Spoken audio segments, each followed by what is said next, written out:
ya kuwa mtu mkuu. Ninaposema mtu mkuu, ninamaanisha mtu mkubwa, mtu mwenye manufaa kwa jamii yake. Amen. Haleluya. Amen. Heshima yako haiwezi kuonekana mpaka ile siku ambayo utakuwa na manufaa, utakuwa mtu faida. Sema mtu faida. Mtu faida katika jamii yako. Katika jamii yako. Sema na mtu faida. Mtu faida katika jamii yao. Katika jamii yao. Kama watu hawaoni faida kwako, hawawezi kukufuata. Bwana Yesu asifiwe. Amen. Haleluya. Amina. Yaani kama watu hawataona faida kwako, sio rahisi kukufuata. Kwa hiyo ili watu wakufuate, jambo la kwanza uwe faida kwenye jamii yako. Amen. Na mtu anaanza kuwa faida pale alipo. Kama nyumbani, anza kuwa faida hapo. Kama ni mke, uanze kuwa faida hapo. Kama ni baba, uanze kuwa faida hapo. Kama ni mtoto nyumbani, usiwe tu mtoto, uwe faida kwa wazazi wako. Bwana Yesu asifiwe. Amen. Haleluya. Amina. Sema amina katika jina la Yesu. Amen. Kitabu cha Waamuzi sura 11 nimesema. Naanzia kusoma mstari wa kwanza. Unisaidia kusoma? Basi huyo Yefta Gileadi alikuwa mtu shujaa sana. Amen. Naye alikuwa ni mwana wa mwanamke kahaba. Gileadi akamzaa Yefta. Mkewe huyo Gileadi akamzalia wana. Nao wana wa mkwewe hapo walipokuwa wamekuwa wakubwa wakamtoa Yefta na kumwambia, wewe hutarisi katika nyumba ya baba yetu, kwa sababu wewe u mwana mwanamke mwingine. Ndipo Yefta akawakimbia hao nduguze, akakaa katika nchi ya Tobi.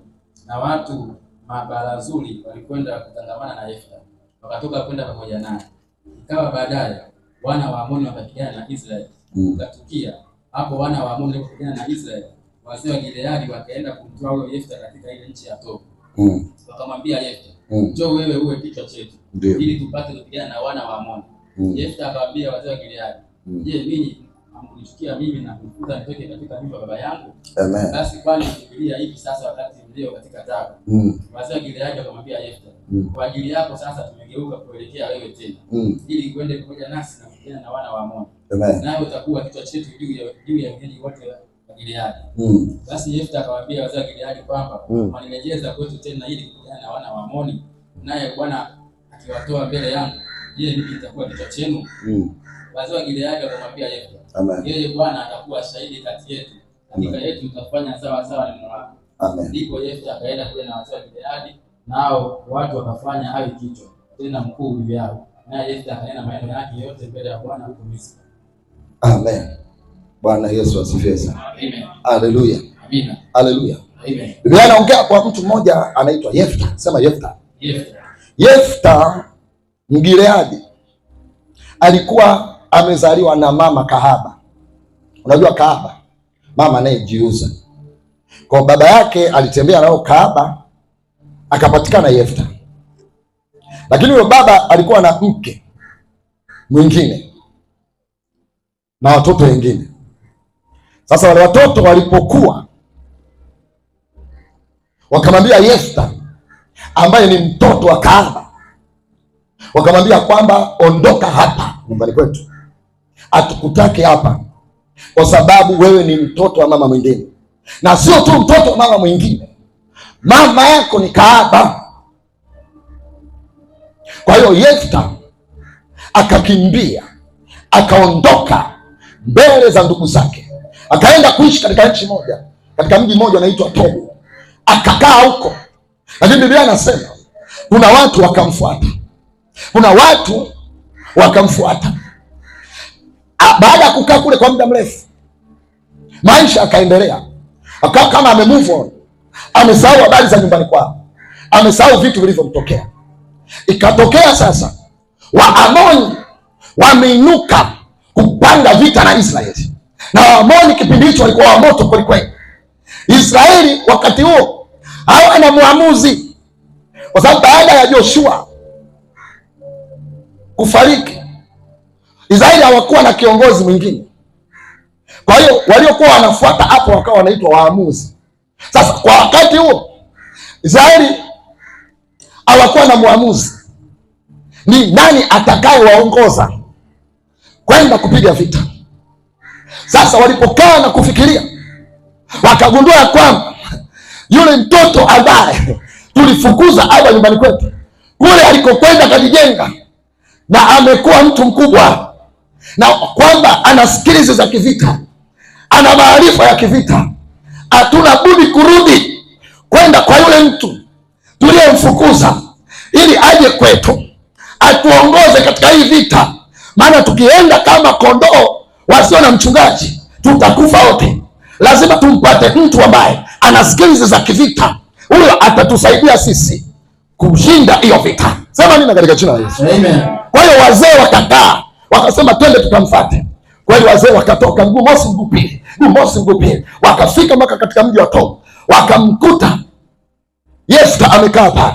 Wakamwambia Yefta, tumekufuata wewe kwa sababu tuna vita, nasi hatuna mtu wa kutuongoza. Mekashuka pala measuzaba leka badabada.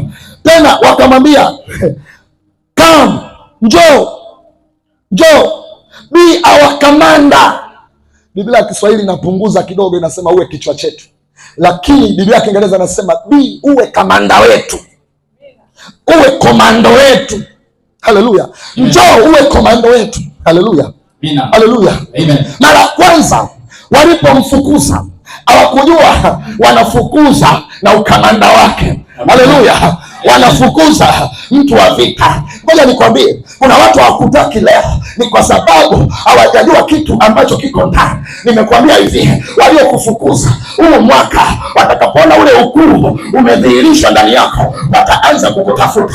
Watasema turudi, twende tukamfuate. Kumbe tulikuwa tumekaa na mtu wa maana na sisi hatujui. Kumbe tulikuwa tumekaa na kamanda na sisi hatujui. Hawa wana Israeli hawakujua ya kwamba wamekaa na kamanda mpaka siku ambayo kamanda yuko mbali na wao wanapitia shida na vita iko mlangoni na hawajui watafanya nini. Sema amina katika jina la Yesu. Itatokea shida tu, kipawa chako kitaonekana. Amina. Haleluya. Na Mungu huwa anatafuta sababu. Nilikwambia juzi katika mkesha wetu ule mfupi, nilikwambia ya kwamba Mungu anatafuta sababu ya kumuinua mtu na kumpeleka katika ukubwa. Amina. Na sababu zenyewe zinakuwaga zina maumivu kwa kweli. Wafikiria hapa, Yefta wamemfukuza, wamesema mama yako ni kahaba. Ni maumivu kiasi gani? Mama yako anaitwa kahaba, ukahaba ni wake, lakini mimi nachojua amenizaa. Huyo ni mama yangu tu, hata ukinimuita kahaba, lakini bado amenizaa. Na Biblia inaniambia ya kwamba waheshimu baba yako na mama yako upate heri na miaka mingi duniani. Baba akiwa mlevi mheshimu, mama akiwa kahaba mheshimu, mama akiwa changudoa mheshimu. Sasa mambo ya ukahaba mimi sijui. Ninachojua zawadi kubwa aliyonipea huyo mwanamke ni kunizaa mimi. Ni mnayemuita kahaba una matatizo. Sema amina katika jina la Yesu. Amen. Haleluya. Amina. Sema amen. Wakamfukuza, hawakujua waliyekuwa wanamfukuza ni mtu wa maana. Haleluya. Amen. Haleluya. Safari ya kuelekea kwenye ukubwa ina maumivu, na watu wengi hapo ndipo wanaposhindwa kumwelewa Bwana. Maana imeandikwa njia za Mungu hazichunguziki, wala mawazo yake hakuna ambaye anaweza akayapima. Mawazo ya Mungu ni tofauti na mawazo ya wanadamu. Wanadamu wanachowaza tofauti na Mungu anachowaza. Wanachokuwazia wanadamu sicho Mungu anachokuwazia. Wanadamu wanaona umefika mwisho, lakini Bwana ndo anaona safari ndio imeanza. Kuna watu hapa safari ndio imeanza, wamekutenda vibaya, kumbe ndo wanakuanzishia safari. Tena hata wahenga wanasema ya kwamba ukimpiga teke chula umemwongezea safari. Wanakupiga mateke wanakuongezea safari. Ninatamka kwa jina la Yesu, kila teke aliyokupiga nikupeleke Ikulu, kila teke aliyokupiga nikupeleke Magogoni, kila teke aliyokupiga nikupeleke Msisini, kila teke aliyokupiga nikupeleke kwenye mkubwa wako. Sema amina katika jina la Yesu. Haleluya. Lazima ufike kwenye ukuu wako. Amina. Si mimi ninayesema hapa, bali Roho wa Bwana juu yangu. Roho wa Bwana juu yangu, kwa maana amenipaka mafuta niwatangazie watu mwaka wa kuinuliwa kwao, mwaka kukubalika kwao. Huu ni mwaka wako kukubalika, huu ni mwaka wako wa ukuu. Neema juu ya neema, neema juu ya neema, neema juu ya neema. Sema amina katika jina la Yesu. Amen. Haleluya. Amina. Walipomfukuza akakubali, akasema sawa, ngoja niondoke, akaenda kukaa mbali. Sikia nikwambie mwanangu, wakikufukuza kubali, kubali. Usio mwaka wa kubembeleza watu, sio mwaka wa kuwabembeleza waliokukataa wakupende. Huu ni mwaka, huu ni mwaka wa kugeuza uso wako na kumwelekea Bwana, kumwambia Bwana, nimekukimbilia wewe ili nisiaibike. Tazama wanadamu wamenikataa, tazama mume amenikataa, tazama mke amenikataa, tazama watoto wamenikataa, tazama ofisini wamenifukuza.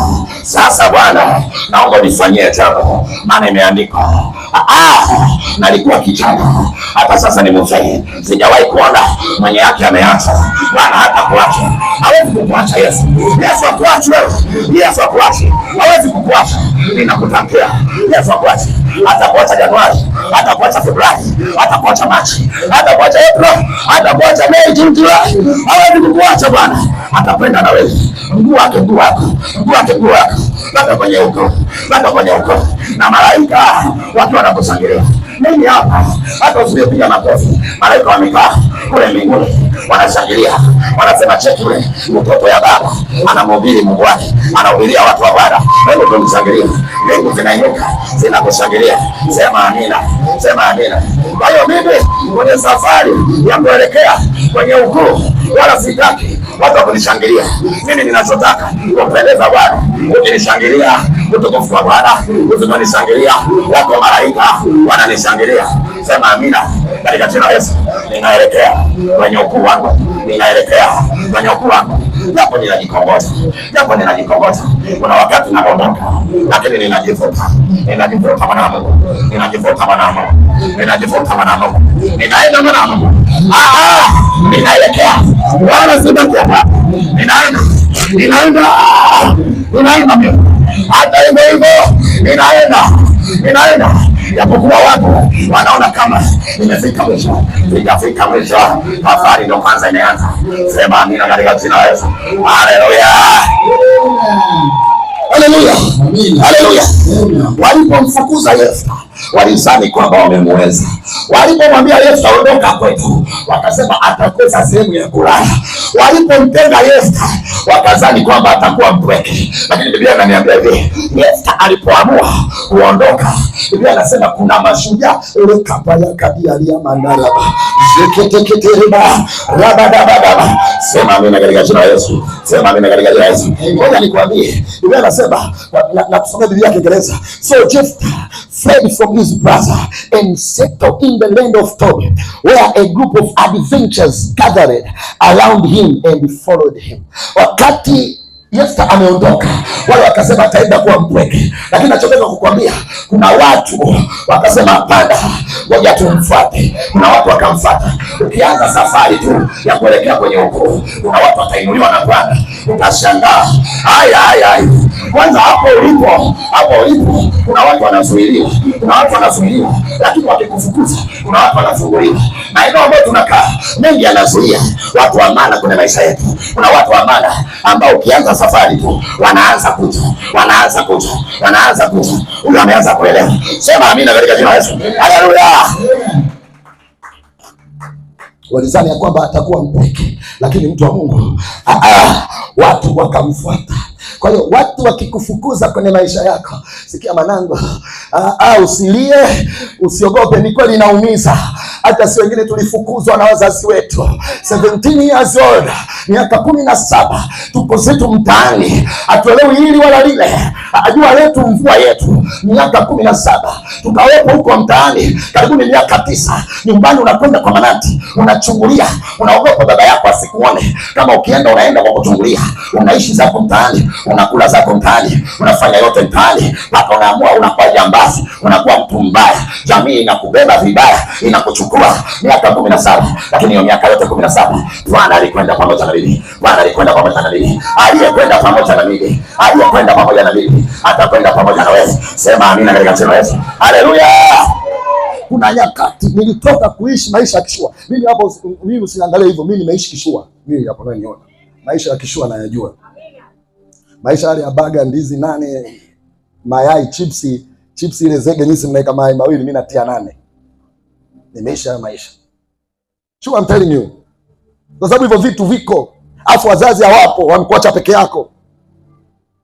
Wewe miaka 2000, 2001, wewe mimi naachiwa 200,000. Wewe mzazi wako kuna siku alikuachaga 200,000. 2001 200,000 silikuwa kama 2,000,000. Haleluya. Haleluya. Kwa ukishua nimeishi. Yaani ile kishua. Mimi shule ni kwa bosi. Sio, unanielewa? Yaani bosi, yaani wanasubiri nije. Sababu pocket money inapewa ya kutosha. Bwana Yesu asifiwe. Mimi ndio vile tu sasa hivi I don't have money. Waga najisikia vibaya sana kutowapa hela watoto wangu. Kwa ndio maana ninachojaliwaga na Mungu, mke wangu shahidi yule. Mimi watoto wangu wana enjoy. Haleluya. Kwa sababu najua nimeishi hivyo mimi. Tena mimi nimeishi vizuri kushinda wao. Kwa hiyo waga ninawaonea huruma watoto wangu. Haleluya. Kama shetani asingeharibu maisha yangu, basi watoto wangu wangekuwa wanakula bata, lakini watakula bata hapo mbele kidogo. Si ndio safari ya kuelekea kwenye hukumu. Sema amina. Haleluya. Kuna maisha ya upweke.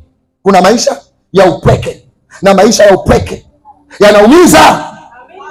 Haleluya. Na watu wanaokufukuza kwenye maisha yao wanaamini kwamba utaenda kuteseka. Na hata siku moja hawezi kufurahia kwamba kule ulikokwenda umeinuka. Huwa wanapenda kusikia habari mbaya tu kutoka kwako. Tangu tumemfukuza anaishi maisha ya taabu. Tangu tumemwacha huduma imekufa. Tangu tumedinde aendelee tena. Tangu tumemfanya hivi ameharibikiwa. Hicho ndo wanachotaka. Yaani uharibifu wako kwao ni sherehe, lakini nataka nikwambie muda sio mrefu kwao itakuwa msiba na kwako itakuwa sherehe. Asema Bwana wa majeshi. Maana Biblia inasema ole wenu mnaocheka sasa, kwa maana baadaye mtalia na kusaga mbele. Na watu wanaokucheka sasa watalia na kusaga mbele, wakati wewe unafurahia. Wao wanaolia sasa, maana baadaye watafurahia na kushangilia. Sema amina katika jina la Yesu. Haleluya, watoto wa Baba. Haleluya.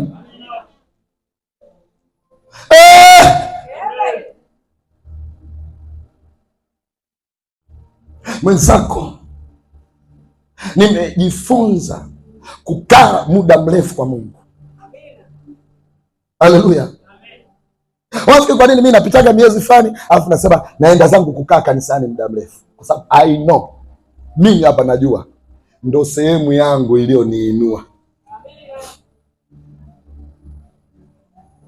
Yaani mwanzo kabisa wa maisha yangu ya wokovu nilianzia kanisani. Mimi nilikuwa ninakaa ghetto. Mke wangu ile shahidi. Si yule pale mama to. Singine nawapigiaga story yeye yupo. Sasa leo nitakuwa natiatia vipande na yeye yupo. Sidhani kama waga ninatunga. Ni true story. Ghetto. Mimi mke wangu nimekutana naye mimi ghetto. Bwana Yesu asifiwe. Amen. Haleluya. Mtu wa kwanza mimi kunihubiria kwamba utakuja kuwa mtu mkuu ni mke wangu. Niko njui. Nimelewa aliponiona tu akasema upendezei, wewe ni zaidi ya hivyo.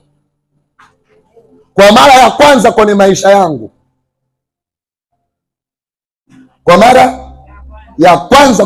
yangu, ninasikia maneno mazuri. Tangu nikiwa na miaka 17 mpaka nina miaka 27. Yaani miaka 10 sasa kusikia habari nzuri mimi. Eti wewe tu mwezi mmoja tumepitia habari mbaya unalia na kusaga meno. Sijawahi kuambiwa kitu kizuri miaka 10. So for the first time ananiambia tena yuko dirishani. Maneno haya ananiambia yuko kwa dirishani, mimi niko kwa nje ninapita uchochoroni. Akaniita. Pamoja ni kwa mlevi lakini kwa endi sana. Bwana Yesu asifiwe. Haleluya. Akaniita.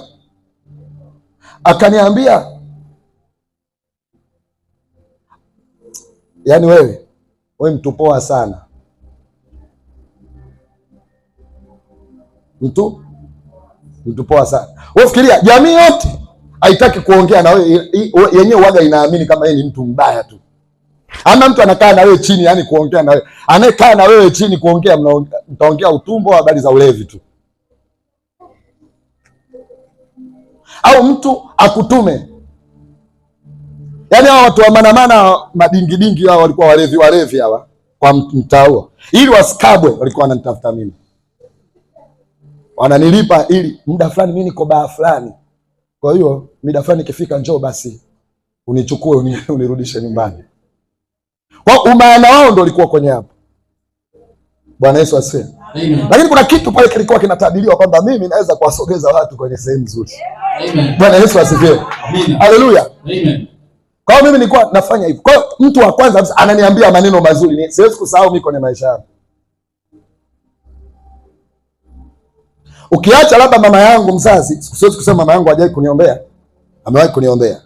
Lakini mwanamke ambaye alikuwa ananiombea ni yeye. Hivyo maisha ya kigetogeto hivyo, mimi naamka sometime na kwa kijicho hivi na kuta mtu ananiombea.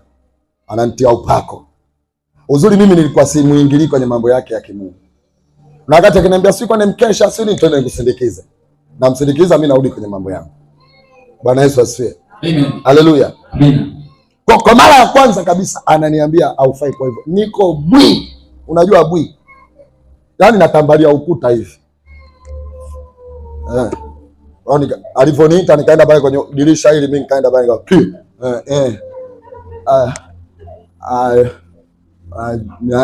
mimi nakuelewa.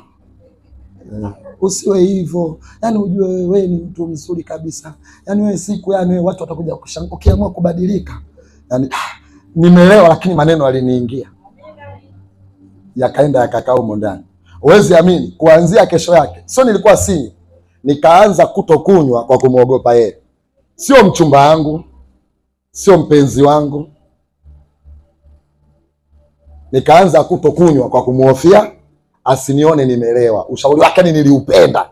Kiasi kwamba kwanza nikilewa nitamwangusha yule dada. Kwa hiyo mpaka tunakuja tunaanza kuwa nini? Mimi nilikuwa bado naendelea kulewa kama kawaida. Lakini sasa nikilewa nikija nilikuwa namdanganyia kichwa kinauma. Sasa yeye kwa mshamba ajui mtu aliye. Kwa nikimwetia hivyo mwenga anapaparika, mimi naona sema angejua mimi niko tungi. Bwana Yesu asifiwe. Haleluya. Haleluya. Look at me now. Niangalie mimi sasa. Niangalie mimi sasa. Bwana Yesu asifiwe. Amen. Haleluya. Yule ambaye watu walisema hafai. Yule ambaye watu walisema sio kitu cha maana, leo ana watu, japo sio wengi, lakini kuna watu wamekaa wanamsikiliza, watu wenye akili zao. Amen. Hivi kupata mtu wa kukusikiliza amekaa hivyo, waache mambo yako, nafikiri ni jambo la kawaida. Yaani wewe utoke nyumbani kwako uje ukae hapa bila sababu za msingi. Yaani kwamba mimi sina kitu cha kukwambia afu wewe uje. Yaani umegundua kwamba yule hana chochote cha kuniambia na bado unakuja tu. Si kweli. Moyoni mwako umeona ya kwamba kipo kitu. Na leo yako nakwambia kwamba nikienda hatonipa pesa, hatonipa chakula, lakini kuna maneno anaweza kaongea yakanisogeza mahali. Sema amina katika jina la Yesu. Amen. Haleluya. Amen. Sema amina. Amen. Sasa nina mambo 7, sema mambo 7. Mambo 7. Mambo 7. Naomba kuanzia kesho usikose. Siku 7 za kukomesha mateso. Usikose. Watoto wa Mungu. Amen. Watoto wa Mungu. Siku ngapi? 7 za kukomesha mateso. Siku 7 za kukomesha mateso. Haleluya. Amen.